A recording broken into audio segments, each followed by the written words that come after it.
Stephen, can you just tell us a bit about the preparation for this fight and how the Johnny Hendricks and Roy McDonald fights got you ready for this? Do you feel this is coming at the right part of your career? Oh, definitely. Of course, after my last loss with Matt Brown has definitely helped me go back and work on not just my weight cut, but what I need to work on to make it to the top of this game, and that's my wrestling and jiu-jitsu. So just spending a lot of time up here with Ray Longo, Chris Weidman, Matt Serra has helped me out with this camp as well.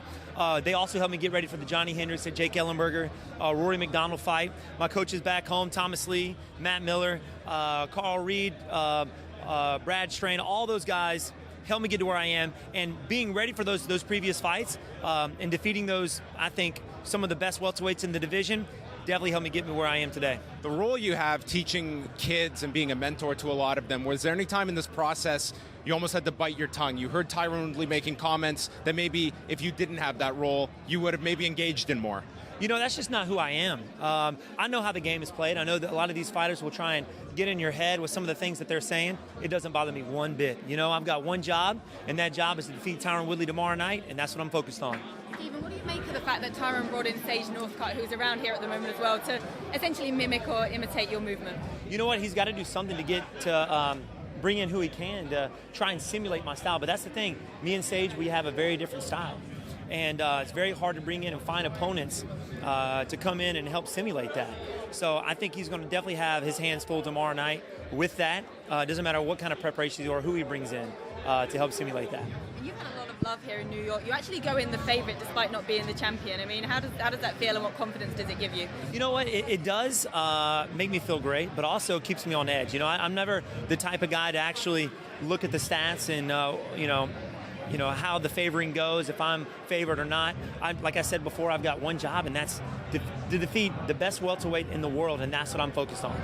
Is there any specifics that your father has maybe instilled in you this week, just going into this championship fight, any kind of last-minute advice of preparing for such a big stage and opportunity that you have? You know what? Every time, before I step out there in the octagon, of course the nerves are going. I mean, no words can really describe what it feels like to step out there in front of thousands in the stadium or millions across the world. But before I step out there, my dad always comes to me and says, listen, son, all the preparation is done. You've done what you can. Just go out there and have fun. Win or lose, we're going to love you. The people back home are going to love you. Just have fun. And that right there keeps me calm. You trained with Desiree. You trained with George St. Pierre in the past. Best case scenario, you win this weekend. If George comes back, is that something you're open to? You know what? He's a good buddy of mine, and actually an inspiration for me to actually step out there to switch from kickboxing to mixed martial arts. I fought a friend with my last fight, Rory McDonald, and I'm even closer to George than I was with Rory. So, you know what? If he wants that, that's on him. You know what? But I'm ready for whatever the UFC brings. Nice, guys. During the press conference, you were sort of sitting there quite quietly as all the antics were going on around you with Conor and Eddie and the chair throwing or incident. What was going through your mind? The best seat in the house. I was going, this is nuts right now. I was just glad to be a part. And then, of course, to have Conor come out and put on a show like he always does. It amps the crowd up. I think that's what the buzz is. And I had a lot of Irish supporters actually supporting me as well. So I think that's awesome. It was just fun being a part of it, man. It was a blast. Thank you, guys. Thank you.